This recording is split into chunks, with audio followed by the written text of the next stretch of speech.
श्री राज मैदान में आप सभी का हार्दिक स्वागत है, अभिनंदन है। मैं राज मैदान आप सभी को नमस्कार करता हूं।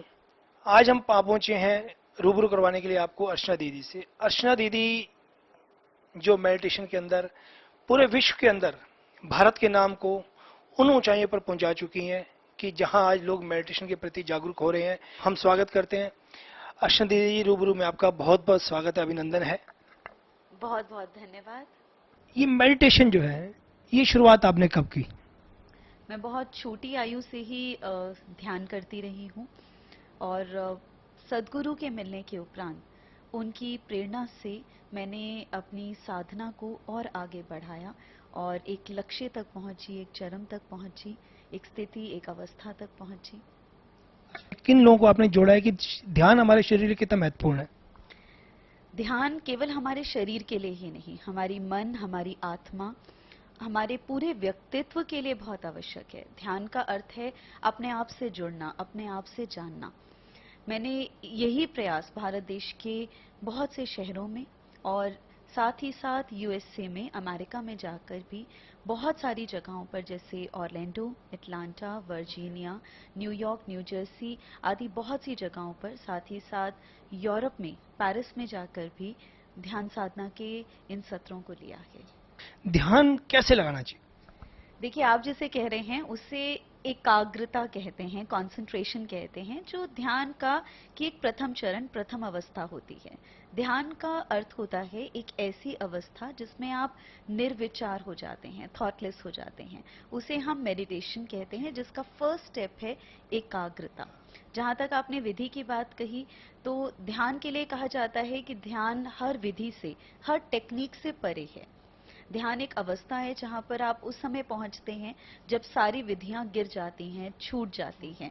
लेकिन प्रारंभ में जैसे हम बच्चे को ए फॉर एप्पल सिखाते हैं, ऐसे ही साधकों को स्टार्टिंग में एक विधि सिखाई जाती है। ऐसी बहुत सी विधियां होती हैं जो बेसिक लेवल, बेसिक चरण पर होती हैं, जिसका अभ्यास करते करते धीरे धीरे आपकी एकाग्रता, कंसंट्रेशन बढ़ने लगती है, आपका मन निर्विचार होने लगता है। बहुत बहुत धन्यवाद। अच्छा, ध्यान की कोई लिमिट तो नहीं है ना? मतलब इंसान कहते हैं जितना वो ध्यान एकाग्र अपने आप को करता जाएगा उतना परमात्मा से मिलता जाएगा। मतलब कई लोग क्या होते हैं कि एकाग्र नहीं कर पाते अपने आप को, तो वो थोड़े टाइम बाद कहते हैं नहीं यार, हमसे नहीं हो पा रहा। लेकिन ध्यान की जहां तक मेरा आइडिया है कि कोई लिमिट नहीं है, आप जितना मर्जी उसको कर सकते हैं। आपका इसके बारे में क्या कहना है? देखिए, मैं जानती हूँ कि जो आप कह रहे हैं वो बिल्कुल सही है। अक्सर लोग जब प्रारंभ में ध्यान करना शुरू करते हैं, उन्हें लगता है बहुत मुश्किल है। सब कुछ बहुत आसान था, लेकिन ध्यान सबसे मुश्किल है, क्योंकि खाली बैठना और मन को टिकाना हमें सबसे मुश्किल लगता है, इस मन को कंट्रोल करना। लेकिन मैं आपसे ये कहूंगी कि अगर हमारा ये मन हमारे वश में होता, तो हमें ध्यान करने की आवश्यकता ही नहीं होती।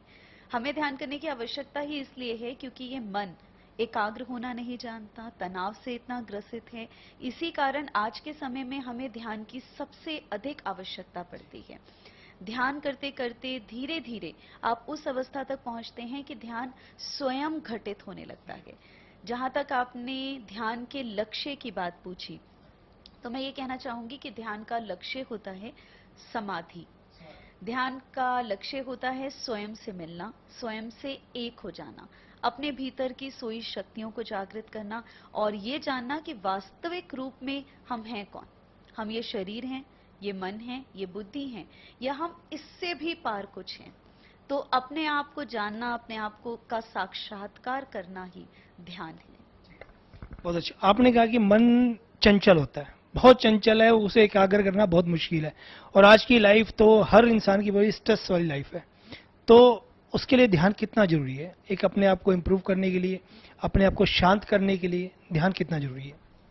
देखिए, आज के समय में हम ये देखते हैं कि हर व्यक्ति बहुत छोटी छोटी बातों पर गुस्सा हो जाता है। बात कुछ भी नहीं होगी, लेकिन छोटी सी बात हुई और हम क्रोध में आ जाते हैं। इतने क्रोध में आ जाते हैं कि हमारा स्वयं पर वश ही नहीं रहता। इसका कारण हमें लगता है कि बाहर का एनवायरनमेंट, बाहर ऐसी बहुत सारी घटनाएं हैं जो हमें गुस्सा दिलाती हैं। पर वास्तविकता तो ये है कि वो क्रोध इसलिए आता है क्योंकि हमारे अंदर तनाव है। अगर आपके अंदर गुस्सा ना हो, तनाव ना हो, तो बाहर कुछ भी हो जाए आप गुस्सा नहीं कर पाएंगे। लेकिन अगर आप बहुत अशांत हैं, गुस्से में हैं, बाहर एक छोटी सी घटना भी घटेगी तो आप एकदम से गुस्से में आ जाएंगे, एकदम से क्रोध में आ जाएंगे। तो ध्यान आपके बाहर के वातावरण को नहीं बदलता, ध्यान आपको भीतर से बदल देता है। ध्यान करते करते आप इतने शांत, इतने प्रसन्नचित, इतने आनंदित हो जाते हैं कि वो आनंद बाहर की तरफ आप बिखेरने लगते हैं। बाहर की घटनाएं आपको परेशान नहीं करती। आप मन से इतने शांत होते हैं कि आप उस परेशानी का आराम से समाधान निकाल लेते हैं और जीवन में आगे बढ़ जाते हैं। तो ध्यान का कार्य यही है। में बैठे हैं, तो परमात्मा से वो रूबरू कैसे हों? देखिए, परमात्मा से रूबरू अर्थात परमात्मा से एक होना, परमात्मा का साक्षात्कार करना। देखिए, उसके लिए मैं इतना ही कहूंगी कि कुछ चीजें होती हैं जो हमारे वश के बाहर होती हैं। परमात्मा का साक्षात्कार करने के लिए, उसे पाने के लिए स्वयं को खोना अनिवार्य होता है। ये बिल्कुल ठीक ऐसे है कि जैसे आपने अपने घर के बागीचे में एक बीज बो दिया। अब आप नहीं सोच सकते कि कब वो बड़ा होगा और कब उसमें फूल खिलेंगे, आपका कोई वश नहीं। आपने वो बीज बो दिया, अब आप उसमें खाद डाल सकते हैं, पानी दे सकते हैं और प्रतीक्षा कर सकते हैं। अपने आप एक दिन वो बीज अंकुरित होता है और पुष्प खिलते हैं।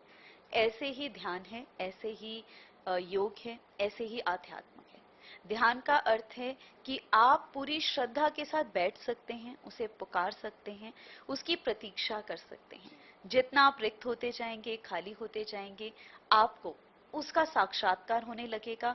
एक पल, एक क्षण ऐसा आता है कि जब आप उसके रूबरू होते हैं, उसके समक्ष होते हैं, उसको अनुभव कर पाते हैं। अच्छा, ये बताइए कि ओमकार, जो एक सृष्टि का ओम, जो पूरी सृष्टि उसके अंदर, जहां तक मैंने सुना है कि इसमें बसी है, ओम के अंदर बसी हुई है, तो जरा ओम को हमें विस्तार से बताएं आप। देखिए, ओम को हम ये मानते हैं कि अनहद नाद है। नाद अर्थात ध्वनि। हम ये मानते हैं हर एक ध्वनि दो चीजों के चोट करने से उत्पन्न होती है। आपने अपने हाथ के ऊपर दूसरे हाथ की चोट की तो आवाज होगी, ध्वनि होगी।